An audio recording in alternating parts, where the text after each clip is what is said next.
The sun boiled the street until everything living learned to flinch from light. Boards blanched to the color of bone, nails sweating rust, a dog panting in the gutter with its tongue lolling the way a flag surrenders in windless heat. And on the scorched side of the saloon, a woman on her knees scooped a smear of beans from a broken plate, while two children watched every motion with the reverence of hunger. A black bottlefly crawled the boy's cheek, tasting the salt of his skin, and he did not swat it.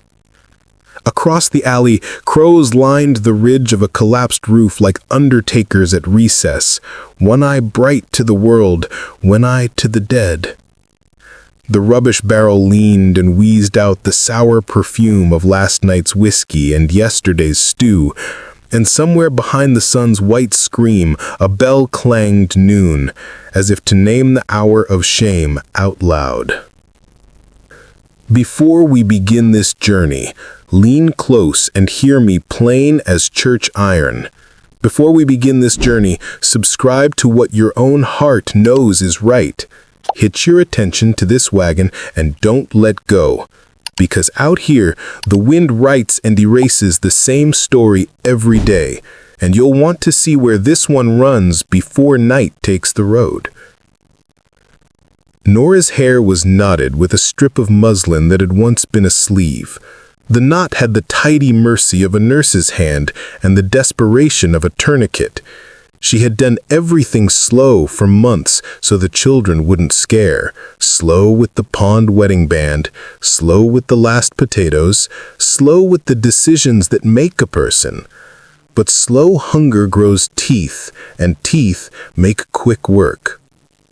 The boy was small for his 7 years because grief shortens a child the way a drought lowers a river, and the girl's knees protruded from her dress like the shadows of future bones.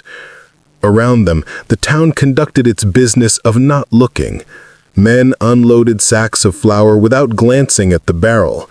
Women haggled over thread with their mouths tight as cinch knots. The preacher crossed the street with a Bible under his arm the way a man carries a gun he's never fired. Eyes lifted to heaven, as if hungry children were a matter for angels. A shadow halted the same way a verdict halts. Boots planted. A hat brim made its own shade in a world that offered none. The man was a broad slice cut from years of weather, and whatever had not burned off in sun or blown away in wind had settled behind his eyes, where it held steady like water behind a dam. He looked once at the broken plate. He looked once at the little boy holding a tin scrap like a trophy. He looked once at the woman whose pride was trying to outstare the sun and losing. He did not move his mouth much. He did not move anything he did not need. The air between them tightened as if the two of them had lassoed it and were pulling from opposite directions. "Get your things. You're coming home." The sentence cracked across the yard of the day. A drunk 3 doors down lifted his head like a horse hearing thunder in winter. The crows on the roof took a single hop as if to measure the news, and then settled again, patient as judges. We don't need charity. It ain't charity, it's a place to breathe. The boy flinched at the sound of the word breathe because breath had become something you spend carefully, like coins. The girl looked from the man to her mother as if there might be a right answer to hunger that wasn't a miracle. Nora had been answering without miracles for so long that the question itself felt like a trap. Pride is a saddle that fits until it doesn't. She gripped the broken plate until the skin whitened along her knuckles, then set it down like a thing she could learn to live without. The boy tugged her skirt and did not look at her because everything worth saying hurts. The girl took the man in with that sideways hungry awe children save for things that are big and unafraid. Then let's go. The wagon waited with the look of something that had earned its scars. Spokes darkened by creeks crossed at flood, iron rim nicked from rock, boards scoured by freight no one bothered to count. They climbed in with the solemnity of stowaways and the recklessness of people with nothing left to lose. Dust unrolled behind them like a second road, softer than the one they traveled, forgiving in a way the ground itself is not. The boy curled against his mother's hip and slept with his mouth open as if dreaming of a mouthful. The girl sat on her heels like a sparrow and held herself still so her hunger would not slosh. When the man reached into a sack and brought out a roll, the bread looked like something that had always been missing from the world.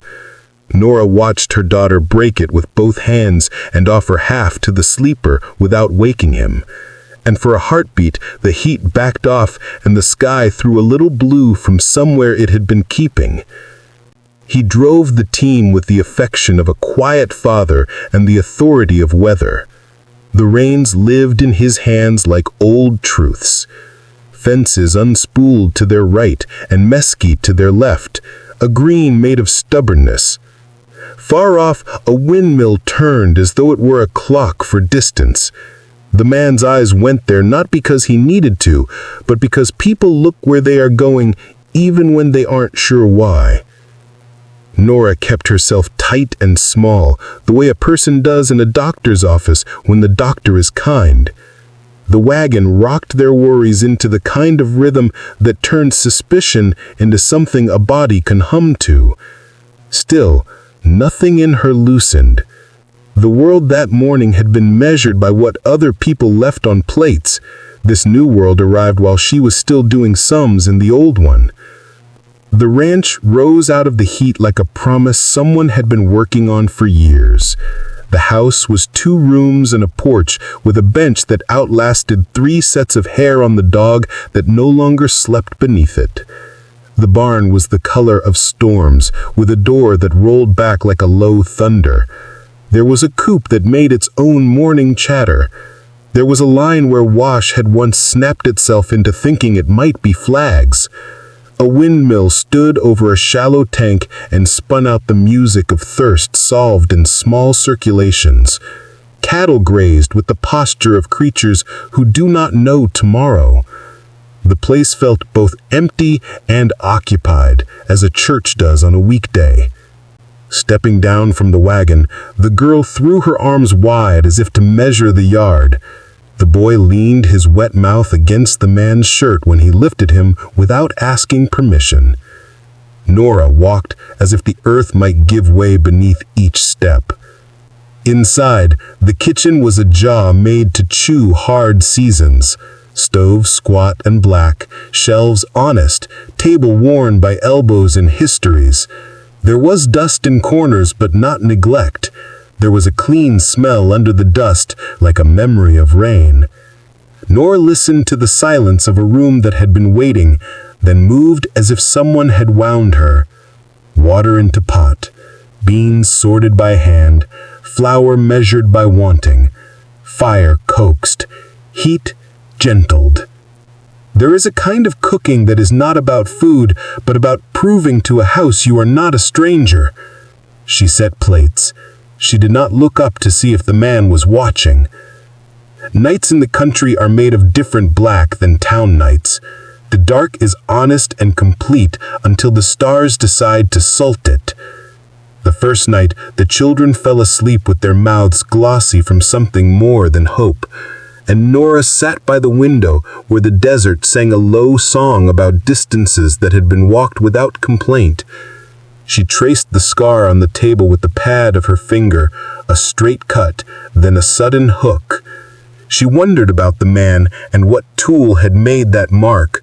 She wondered whether a home can learn a new name. Days found their own rope and stretched between fences. Dawn carried the man out to the field before it had fully arrived.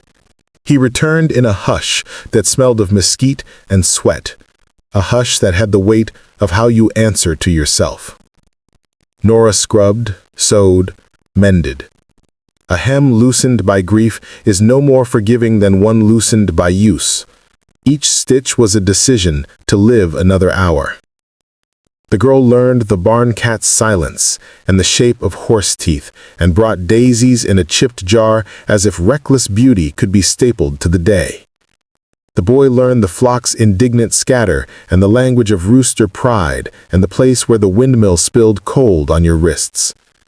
In the quiet hours, when work had tired the fear until it lay down like an old dog, Nora would look across the table and find the man sitting as if he had been put there and forgot to move, his eyes on his hands, his jaw set against arguments no one else could hear. The world, being the world, couldn't leave them in peace long. In town, the hymn of gossip found its refrain. She's taken his table, but not his name. And there might be truth in that line if truth were a blanket that covered more than a corner. The widow and the rancher's proximity was a kind of insult to people who stored their own tenderness in jars on a shelf and opened it only when company came.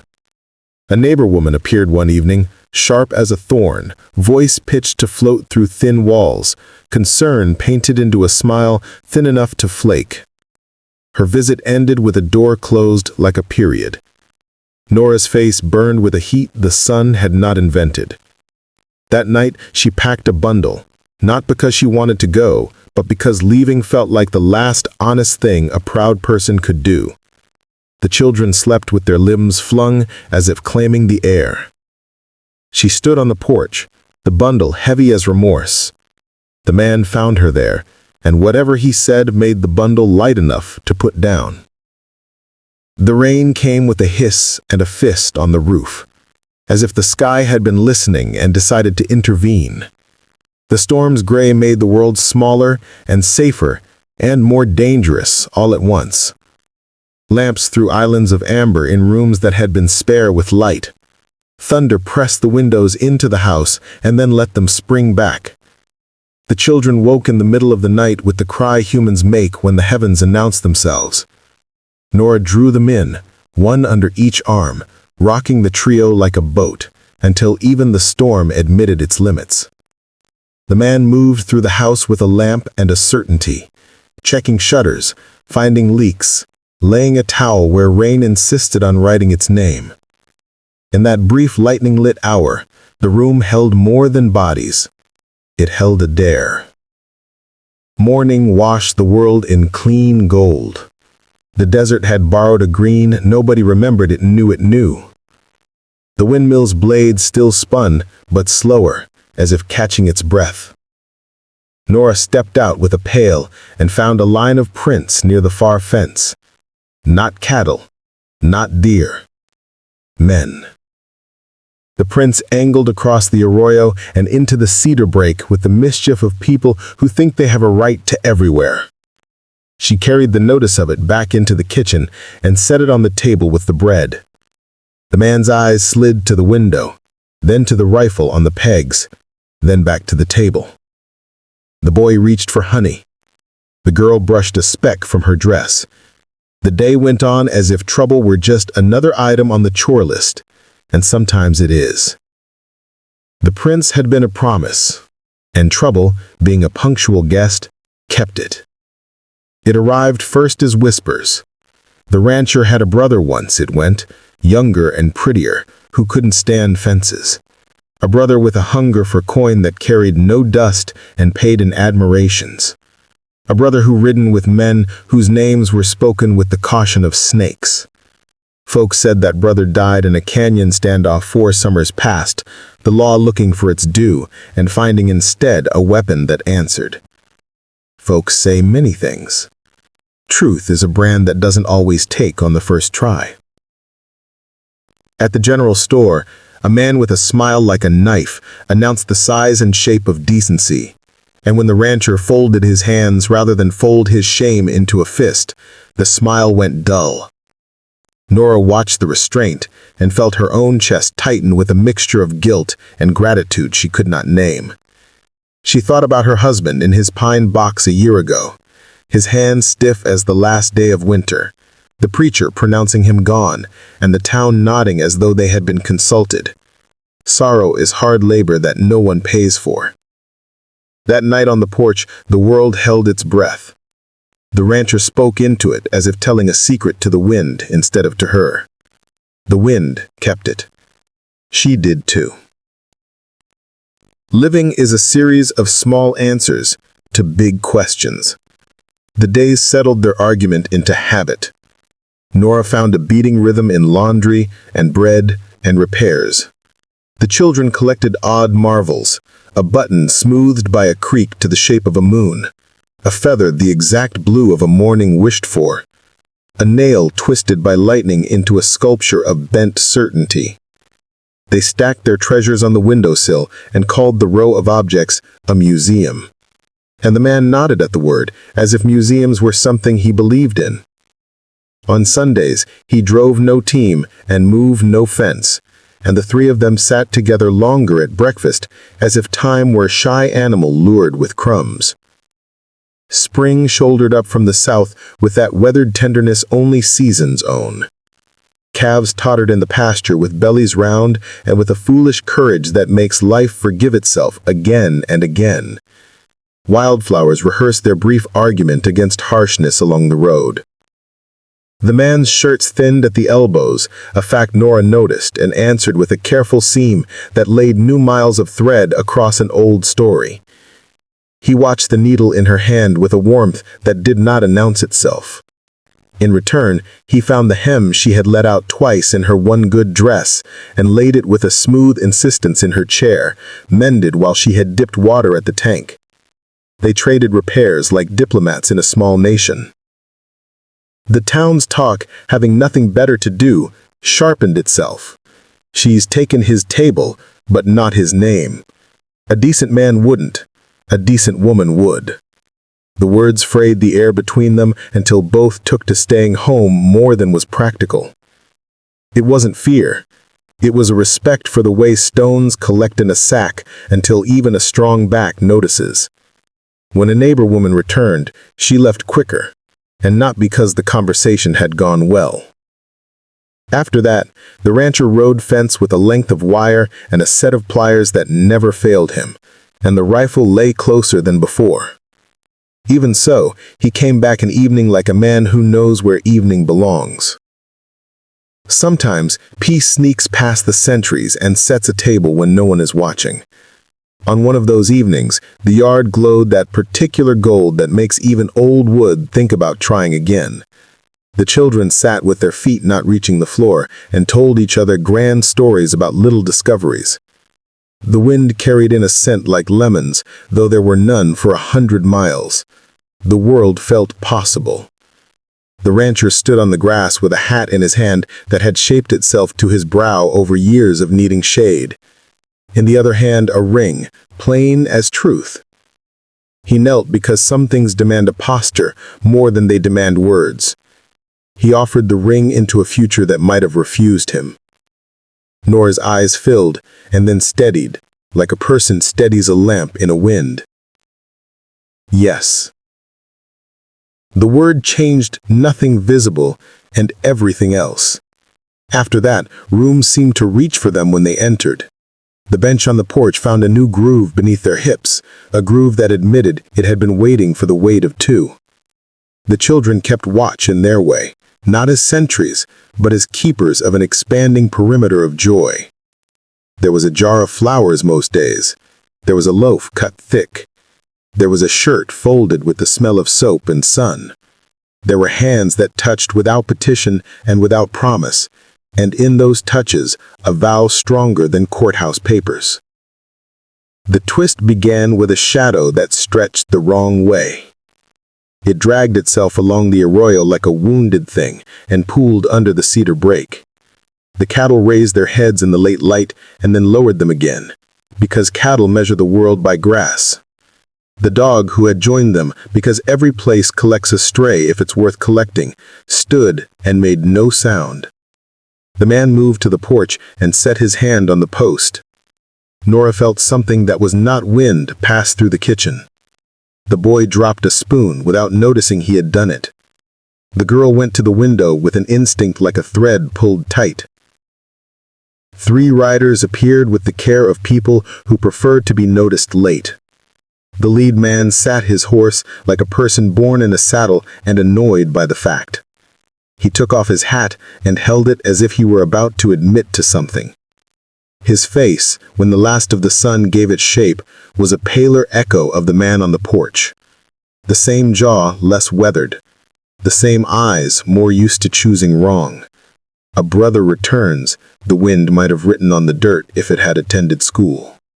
To a town, a resurrection is a tale that fits the mouth too easily. To a family, it is a fire. Nora's breath shortened and then steadied because children noticed the size of adult breaths. The boy leaned into her leg. The girl's hand found the table edge and held. The rider smiled with a familiarity that made the house feel suddenly too small for all the histories it was being asked to hold. He spoke a name that belonged to the man on the porch in a tone that belonged to years before any of them. "You're a hard man to find." The rancher, Noah of the field, in the mended shirts and the steady lamp, did not answer the name. He looked at the ring on Nora's finger, and then at the brother's horse, and then at the horizon beyond both, the one thing that can always be counted upon to stay out of reach. The brothers' two companions shifted, impatient the way men get when the world is about to tip their direction. They looked at the house as if measuring what could be taken later, if not now. The dog's silence became heavy enough to hear. It should have ended there, with a door closed and a line drawn and a family understanding itself against the threat. But the past does not respect fences. The brother pulled something from his coat that the light noticed with interest. A piece of paper, creased into quarters, opened and opened until it became a document with an official seal pressed into it, the kind of seal that makes decisions without asking anybody who lives in the dust. He held it out not to Noah, but to Nora, a theatrical courtesy, and when she took it, her fingers trembled the way fingers do when holding proof of something hoped against. On the paper, a name she knew like her own, Elias. Her husband's name traveling the world in ink, as if it had not already traveled in her blood. The words beneath told a story the town had never heard. A pardon issued by a governor with a taste for headlines, dates and signatures arranged like soldiers, a notice that the man called dead had been seen in Yuma, and then in Benson, and then as far north as Trinidad. The last line ran like a wire through her chest. The man you buried was not him. Her mind staggered through the math again and again. The box, the preacher, the dirt shoveled by hands that meant well. The time since then measured in meals missed and sleep shortened. The boy's small coughs, the girl's thin wrists. The way light had corrupted mornings with a loneliness that stretched even when she did not. The paper burned cold in her hand. Behind the brother's eyes, a mercy that was not his flickered and died. He gestured east with his chin, toward a line of mesas that stacked themselves like truths the sun had not gotten around to. He is coming for what's his, the land, the stock, the woman, the children who carry his blood. A lie can wear a suit of facts so snug it looks like honesty. Nora's stomach rolled. The man on the porch stepped down into the yard. He did not touch her, not because he did not want to, but because some moments are a fire line, and a misstep burns both sides. There is always a drawer in a house that holds what people pray never to need. In that house, it held a map, with a stitch of red line marking a canyon. It held a packet of letters tied with a strip of old shirt sleeve. It held a photograph, rare and imperfect, of a younger man standing too far from the camera, the desert squint in his eyes already practicing permanence. The letters were from her father, who left for a silver dream and rode into a rope instead, accused by men whose own sins needed company. Nora had read those letters until the words went soft. She had learned in them to love a careful pen and a sturdy hope. She had learned something else, too, reading the names crowded in the margins like witnesses. One name matched the porch keeper's. The discovery landed in her belly days before her mind admitted it, a stone carried until it warmed. She waited to speak it because speech makes things irreversible. In the days that followed, the truth pushed against her throat like an ill-fitting collar. When it broke free, it did so in the quiet after supper, when the children had invented a game under the table, and the lamplight had done that trick of making a small world feel like the whole one. "Noah, you were there the day they took my father on the gallows fork." He did not startle. He did not deny. Something old and broken flickered behind his eyes, the way stars wobble when the air is too hot. He had been younger then, a deputy for a law that believed itself more righteous than solid, a man with a badge he pinned between one breath and the next, because a badge sometimes looks like a reason to live another day.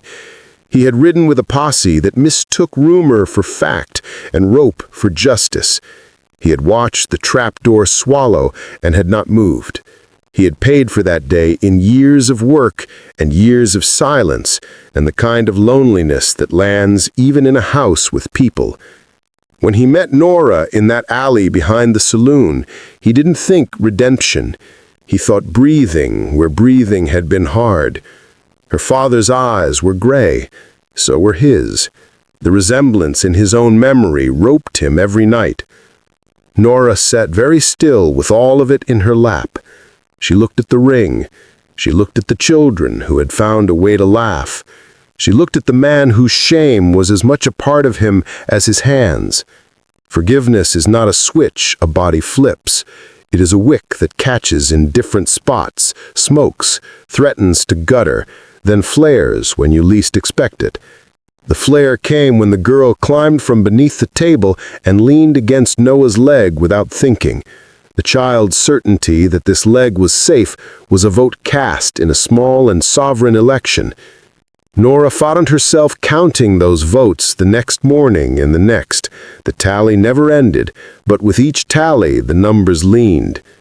The brother kept returning like a weather pattern. He came with fewer men on some nights, more on others. Sometimes he brought news salted with lies. Sometimes he brought lies salted with news. Elias was not a ghost anymore. He was an approach. The neighbor woman's husband mentioned a man buying ammunition as if that were unremarkable. A ranch hand 2 spreads over told of riders seen at dawn where no one rides without a reason. The preacher's wife baked a pie she could not afford and brought it over with a face that said the pie had secrets. The town pretended not to decide while it decided. That is the town's way everywhere. A letter arrived without post, laid on the porch rail at dusk by a rider who vanished into the juniper before the dog found his voice. Nora unfolded it with the dread and hope that traveled together like twins. The handwriting put a hook in her stomach even before she read a word. It was Elias's, the way it slanted forward as if hurrying past itself, the way it forgot a letter in each long word and made up for the loss in flourish. He announced a date as if announcing a birth. He announced a claim on land and children and a woman as if the world kept records for his convenience. He asked her to remember the river crossed in spring on a dare, the quick ceremony under a cottonwood with a preacher who asked no questions. The boy conceived the night after a prairie fire because the world had survived and they owed it joy. He asked nothing about the year she had lived since the coffin. He signed his name with the arrogance of a man who believes ink outweighs absence. The paper trembled in her hand. She folded it into its own history and placed it under the lamp, as if light could change it. The days that followed were a school. The children learned to move quick when asked to and to ask why later. The dog learned to sleep in different places each night. Noah learned that there is a way a man stands when he knows trouble is coming and still has meals to cook, gates to oil, calves to deliver. Nora learned that fear is not the opposite of courage. Sometimes it is the companion that keeps pace beside you so you do not ride alone. She also learned to shoot with more certainty than she had thought decent once. Decency is a garment you adjust when the weather turns. They did foolish, small things, too, because small things are the last flag of the human. The girl braided a ribbon she found in a drawer into the mane of the gentlest mare. The boy asked if the windmill ever rested and set his palm to the tower to feel the irons hum. Nora baked a cake with too much molasses, and no one complained. Noah shaved twice in 1 week and cut himself both times. There were 2 evenings free of visitors when the porch held them all in a hush that felt almost like a curtain falling at the end of a play a person has not wanted to end. In those evenings, Noah reached for Nora's hand, and the reach was a ceremony that outlasted paper. It would have been enough drama for one life, all of it.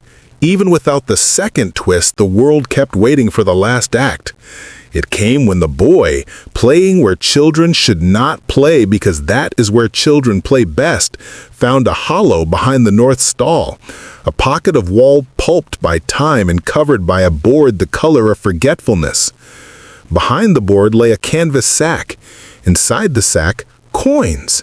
Not the coins of ranch life, traded for salt, nails, and news, but round, bright coin, with the blind assurance of minted authority. A note lay among them, and though the ink had bled into the sack's fibers, the meaning held. For fixing what never should have broke.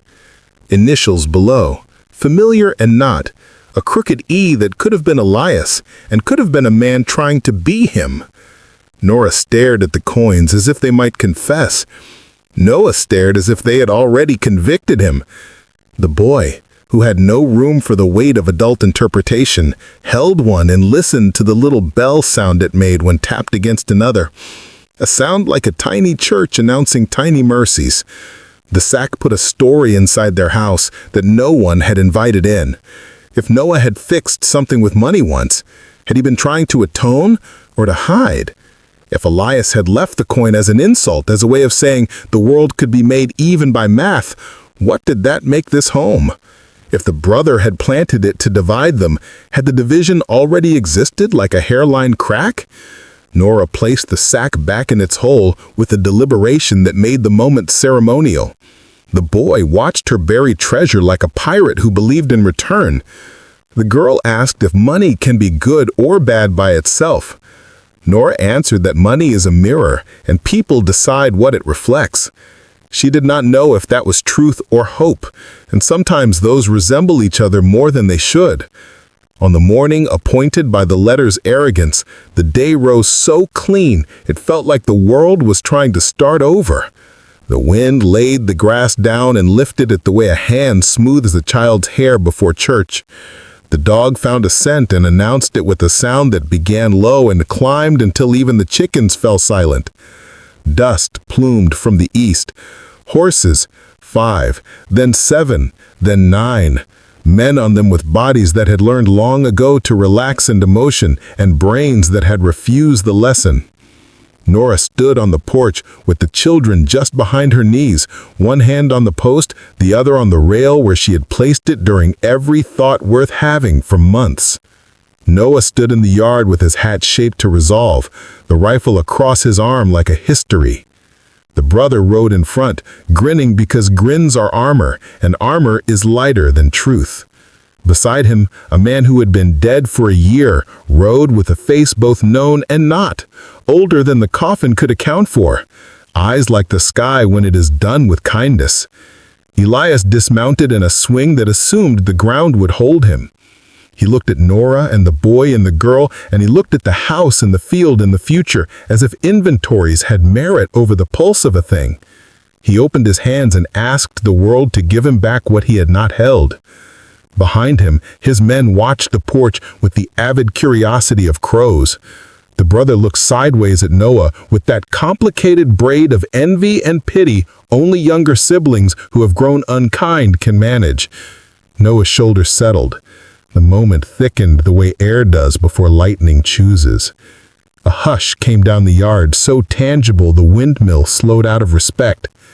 In that hush, Nora stepped forward and saw not the man in the photograph, or the boy in the letters, or the husband in the unmarked grave, but a stranger who carried pieces of all three and still could not be made into a man she could hand her children to. Love sometimes dries up like a creek and leaves a new riverbed waiting for weather. She knew this without liking it. She also knew this truth. She was not property, an item in a transfer. She had learned the weight of her own name and the slow grammar of survival, and it did not fit well in other people's mouths. Elias spoke a sentence that was both plea and command. Nora did not move. Noah did not lower his rifle. The brothers grinned tilted, bored with standoffs, hungry for consequences. A rider in the back, less young, more tired, rested a hand on his saddle horn with the easy familiarity of a man who has done too much harm to bother enjoying it. The dog came forward 2 steps and stopped where a smart dog stops. The boy reached for his mother's dress and missed and held air for a second before finding the fabric. The girl stood so straight she wobbled with the effort. And then, like most things that matter, the world chose to change, not with gunfire, but with a piece of paper. From the same coat where he had carried the pardon, the brother drew a second document, and this one had a different seal, and this one had a name written not just in the body, but on the bottom as well, a name that hooked Noah's breath inside his chest. The name was his, and below it was a story he had not known he had signed.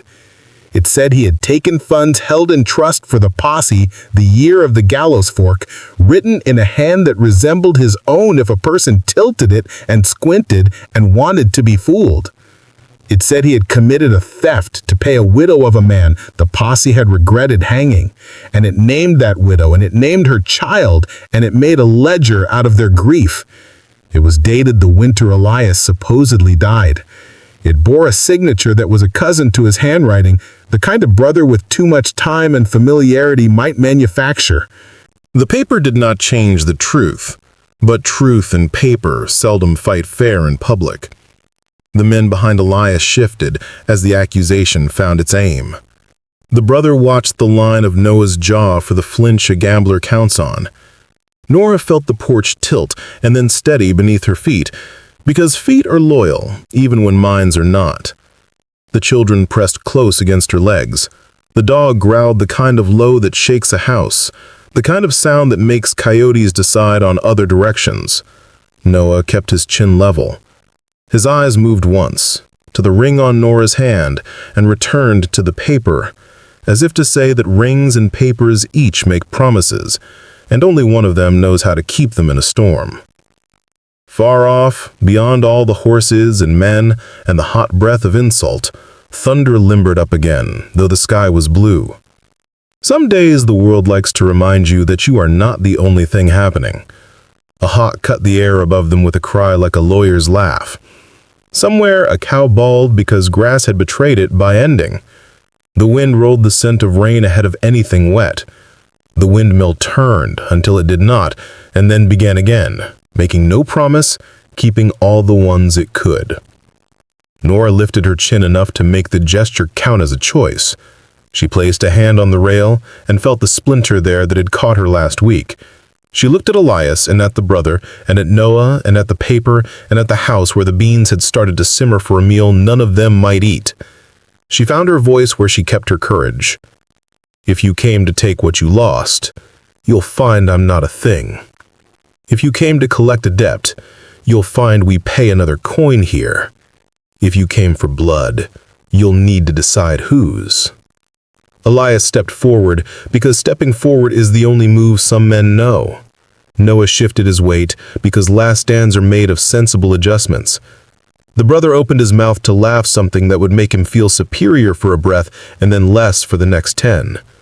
Lightning scratched its first signature on the horizon with the lazy arrogance of weather that isn't sure yet whether it wants to be generous or cruel. And then the far fence exploded into splinters as if a hand from under the ground had punched through it. Horses screamed the high note of surprise only horses have. From the stand of cedar where the first set of tracks had angled months ago, emerged not 9 men, but a flank more, their hats low, their mouths hard, their rifles pointed the way accusations point when they are ready to become facts. Half of them wore the look of men hired to end the day quick and ugly. The other half carried the badge of a law that had learned to be hungry. At their front rode a woman, with a scar like a river across her cheek and a warrant held high as if paper could stop bullets. She shouted a name, and it was not Noah's or Elias's, and it was not the brothers. It was a name none of them had heard shouted at a human being in years, a name that belonged to a past that it kept to itself. It was Nora's. The warrant named her as the witness the territory had been waiting for, the one person who could name the deputy who had pulled the lever on Gallows Fork because the man who had claimed that duty had been lying from his grave for years, and the true hand was alive and standing in a yard with a ring and a rifle and a brother and a man back from the dead and children who deserved a map that showed one straight road. The woman's horse stamped. The rain decided to arrive after all. And on that porch, with beans beginning to burn and coins buried behind a wall and a hawk writing the sky into paragraphs, Nora opened her mouth to speak the name that would set the prairie on fire again. Part 2 waits where the storm touches ground.